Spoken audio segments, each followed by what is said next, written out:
entrada no hospital com um quadro muito grave. E ele foi recebido lá pelo hospital e fizeram os primeiros socorros, mas não tinha nenhum médico especialista no assunto que estava no diagnóstico do rapaz. Então, o seu pai estava ali muito revoltado. O pai dele começou a gritar porque não tinha médico ali para atender o filho dele. E a direção daquele hospital ligou para vários médicos e um deles atendeu. E esse médico, ele chegou ao hospital e quando ele chegou no hospital, deparou com aquele pai desesperado, gritando, esbravejando, porque o filho dele poderia morrer sem atendimento. E aquele médico, ele seguiu para a sala de cirurgia, levaram o rapaz, passaram 1 hora, 2 horas, 3 horas, 4 horas de cirurgia. Depois desse tempo, ele sai e encontra a família ali desesperada e disse: olha, foi muito trabalhoso, foi difícil essa cirurgia, mas correu tudo bem, ele está bem e ele vai se recuperar bem. E aquele médico, depois que ele deu a notícia, ele se virou, deu as costas aos familiares e ele seguiu para a sua casa novamente.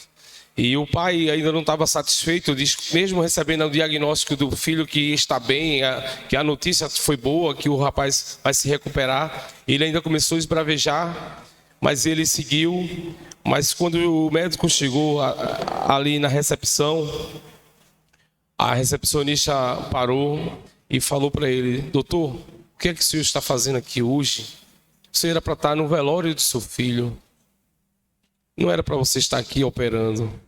Mas aquele médico tinha algo diferente nele. E ele virou para aquela moça, a recepcionista, e disse o seguinte: meu filho, eu tenho um compromisso com a vida. Eu sou médico e tenho um compromisso com a vida. E o meu filho, eu não posso mais fazer nada por ele. Mas o Senhor deixou paz no meu coração. O Senhor governa o meu coração. Eu estou em paz. E ele seguiu para o seu velório, para o velório do seu filho. Amados, eu hoje trouxe uma palavra que está em Colossenses 3,15.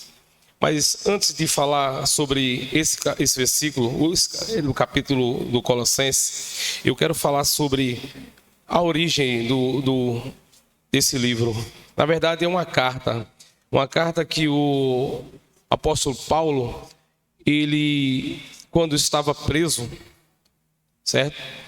Ele fez algumas cartas para alguns servos que estavam ali, né, necessitando de ouvir a palavra. E ele, ali na sua prisão em Roma, ele escreveu para Filipenses, para Efésio e para Filemão. Ele estava muito preocupado porque naquele tempo o povo já estava se desviando, eles já não estavam ouvindo mais a palavra. E isso preocupava muito ele. E eles estavam dando ouvido a muitas pessoas que ali estavam pregando com filosofias, palavras bonitas, como muitas vezes a gente tem escutado hoje. Muitas pessoas têm pregado, mas Cristo não está naquela pregação. Muitas vezes tem se pregado para trazer a paz para o coração daqueles, ou escutar o que eles estão desejando ouvir. E isso estava preocupando. Eles estavam escutando doutrinas, falsas doutrinas, e estavam vendo filosofias pagãs. E isso estava trazendo prejuízo para o povo de Deus. E Paulo escreveu para exortá-los, para trazer eles de volta ao Evangelho de Cristo Jesus. E ali ele escreveu aquela carta. Esse sermão, eu coloquei um título, e esse título é assim: guarde o seu coração em Deus. Eu quero que vocês abram a Bíblia em Colossenses 3,15, a qual se fala: porém, que a paz de Cristo governe o seu coração, Pois, como membros do mesmo corpo, vocês são chamados a viver em paz e sejam sempre agradecidos. Essa aplicação desse versículo, vamos aplicar ele em nossas vidas, né? E vamos guardar no nosso coração. Eu quero compartilhar aqui com vocês 3 pontos que eu achei muito importantes, super importantes. E eu quero aqui falar para vocês. Primeiro ponto: deixe que a paz de Cristo reine o seu coração. Isso significa permitir que a paz de Cristo, que ele oferece tranquilidade e que deseja que você trate ele como o seu juiz, ele governe o seu coração, que ele governe os seus pensamentos, os seus sentimentos, que ele tenha a direção dos seus pensamentos. Muitas vezes temos passados e muitas vezes temos visto que muitas vezes o nosso coração, ele leva a gente para um lugar que o Senhor Jesus ele não consegue ir. Nosso coração muitas vezes está vazio e colocamos coisas no lugar do governo do Senhor. Nós governamos nosso coração, às vezes a raiva, o rancor, o ressentimento governa nosso coração.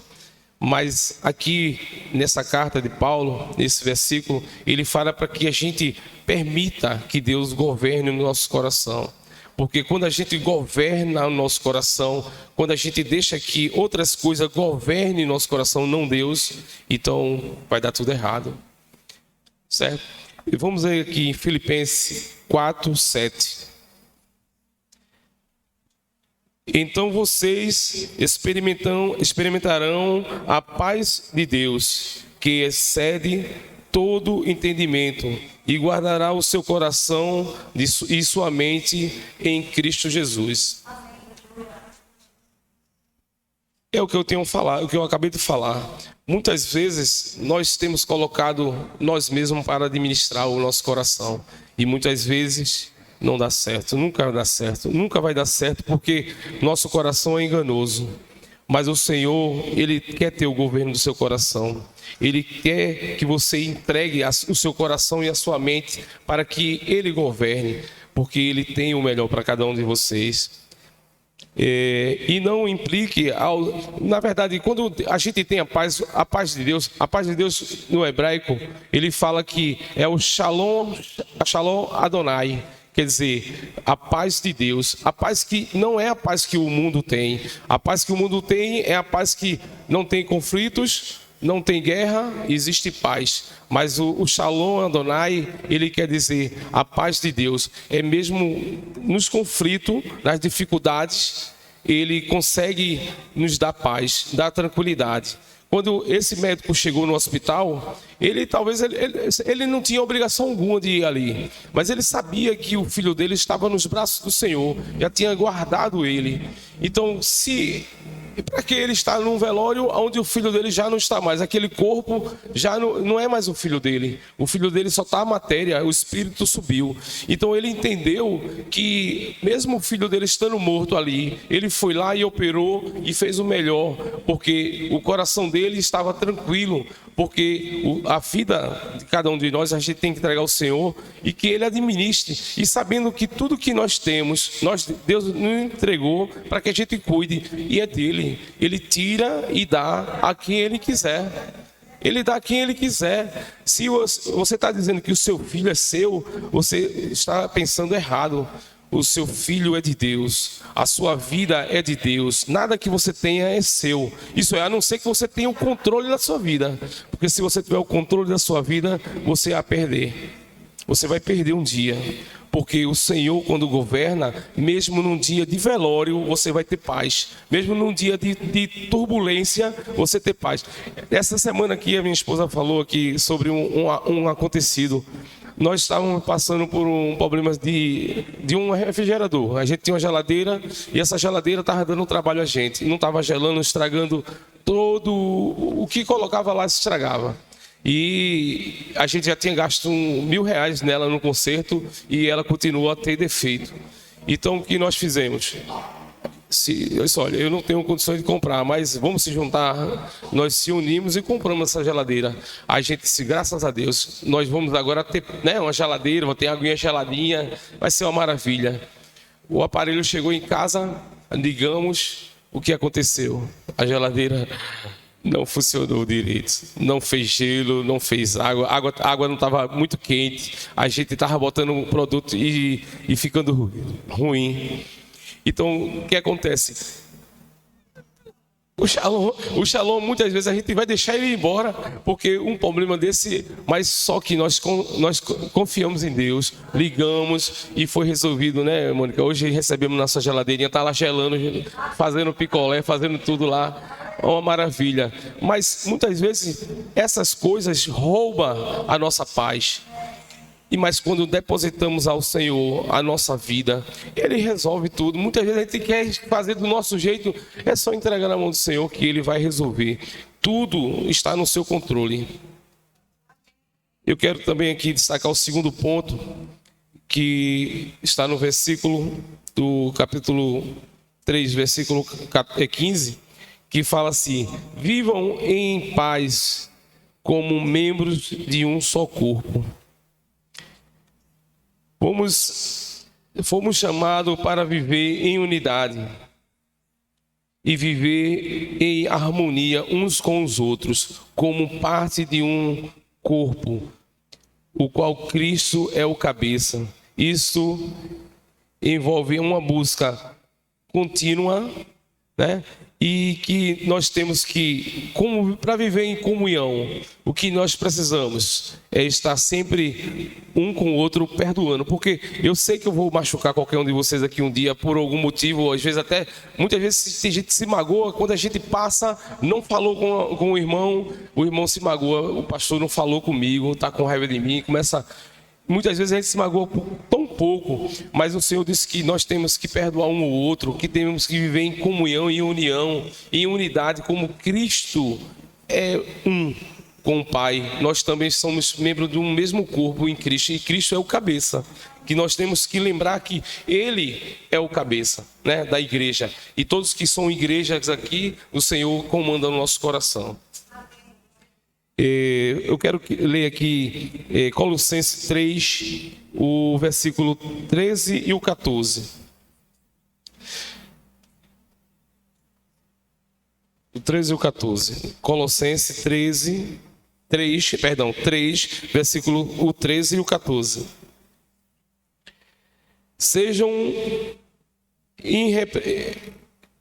Sejam compreensivos um com os outros e perdoe a quem o ofender. Lembre-se que o Senhor os perdoou, e de modo que você também deve perdoar. Acima de tudo, revista-se do amor de Deus, que une todos em perfeita harmonia. Os conflitos vêm, não é isso, irmão? É difícil a gente viver em comunhão um com o outro, não é isso? Mas é necessário.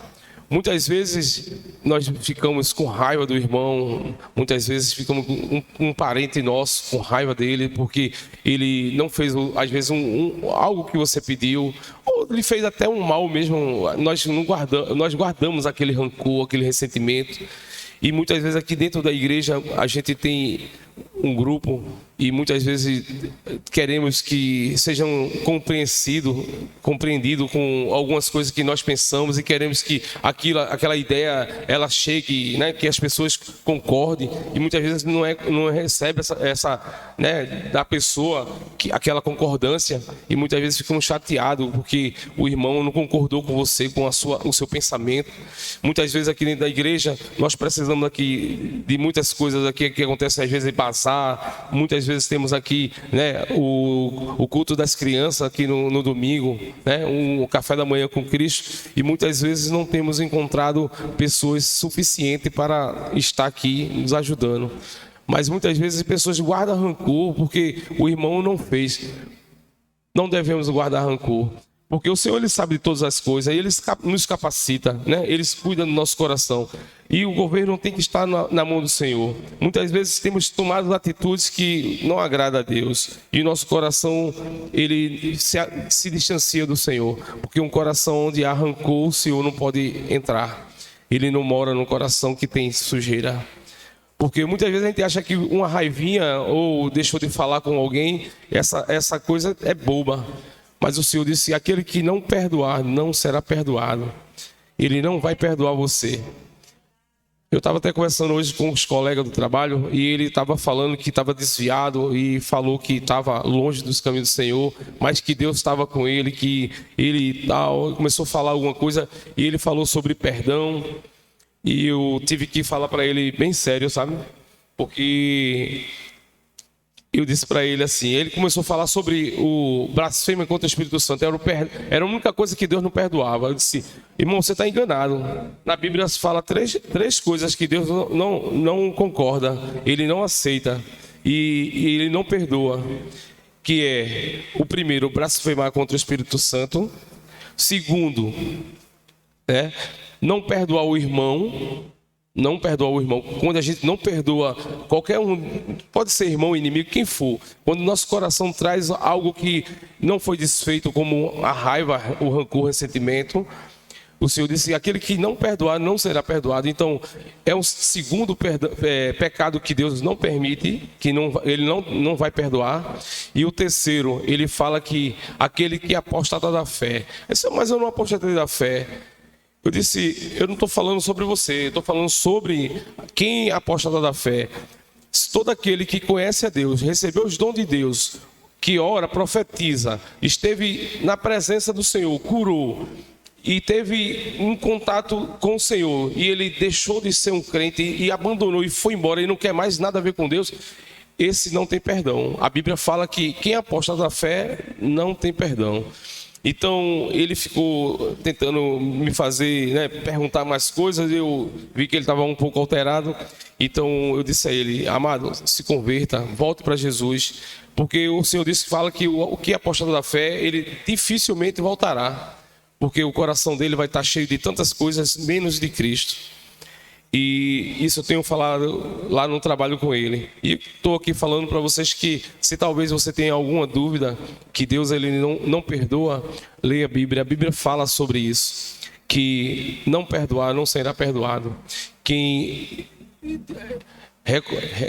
tira a sua vida do frente do altar e desaparece, não quer mais pregar, não quer mais falar, não quer mais fazer a palavra, levar a palavra para aqueles que ainda não ouviram, o Senhor disse que não vai ser perdoado, porque ele deixou de sentir a presença de Deus, ele não busca mais a presença de Deus. Então fique atento, porque o Senhor ele é justo, mas também ele é justiça. O terceiro ponto que eu quero falar, o Senhor fala, sejam agradecidos.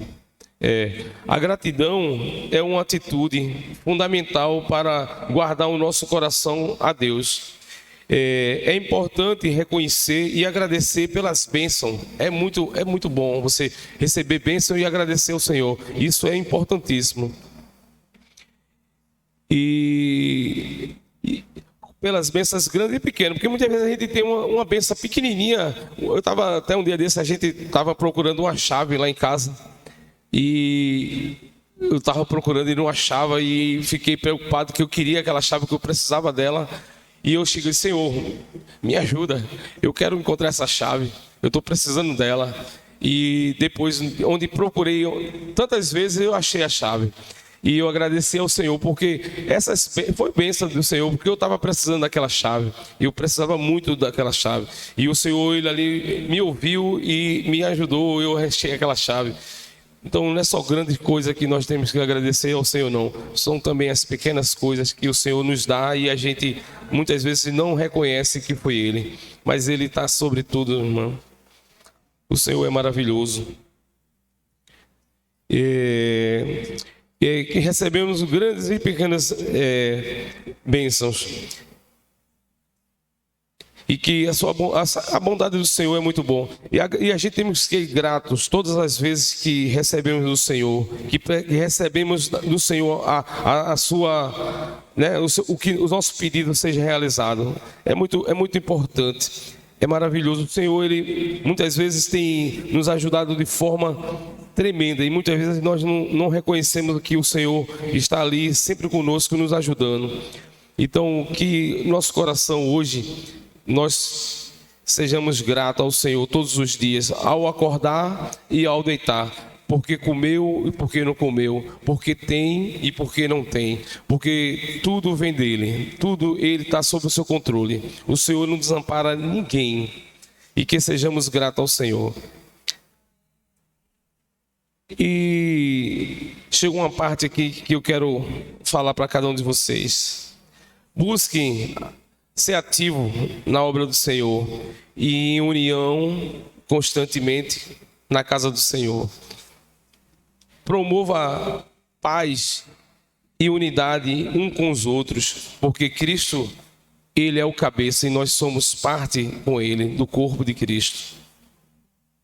Cultive sempre uma constante gratidão no nosso coração e aplique todos os princípios, né, que o Senhor tem para nos dar aqui na palavra dEle. Que o Senhor guarde o seu coração, que o Senhor governe o seu coração, que você busque a presença dEle, mesmo nos dias ruins, você esteja sempre buscando a presença dEle, porque o Senhor, Ele está sempre à disposição de cada um de vocês para lhe dar o que você precisa. Mas muitas vezes nós não procuramos e nem pedimos direito ao Senhor o que nós estamos querendo. E muitas vezes não recebemos porque não sabemos pedir ao Senhor. Diante dessa verdade, permita que Deus governe o coração de vocês e que vocês sejam gratos todos os dias e vivam em santidade, humildade e em constante oração e sejam agradecidos. Que Deus abençoe cada um de vocês, que a presença do Senhor Jesus seja constante na vida de cada um de vocês. Que vocês, ao amanhecer, glorifiquem o nome do Senhor. Que você perdoe o seu irmão quando ele lhe ofender ou lhe fizer algo que lhe deixou triste. Que o Senhor esteja presente em cada momento, em cada gesto da sua vida. Que em cada canto que você for, Deus, você seja referência de um homem honrado, de um homem e uma mulher firme na presença do Senhor. Que o Senhor, cada dia, em cada momento de sua vida, as pessoas vejam você uma pessoa tranquila, mesmo tendo dificuldade, a dificuldade não vai abalar você. Busque o governo do Senhor, entregue o governo do seu coração ao Senhor, entregue o governo da sua casa, da sua família, do seu casamento, né? Os seus pedidos sejam constantes ao Senhor, mas também quando Ele te recompensar ou te abençoar, sejam agradecidos, porque o Senhor, Ele tem para dar a cada um de vocês. Muitas vezes não recebemos porque não pedimos direito e porque não estamos de acordo com a sua vontade. Que o Senhor abençoe cada um de vocês, guarde o coração de vocês e que vocês permitam que Ele more no coração de cada um de vocês. Deus abençoe cada um de vocês. Dirigentes.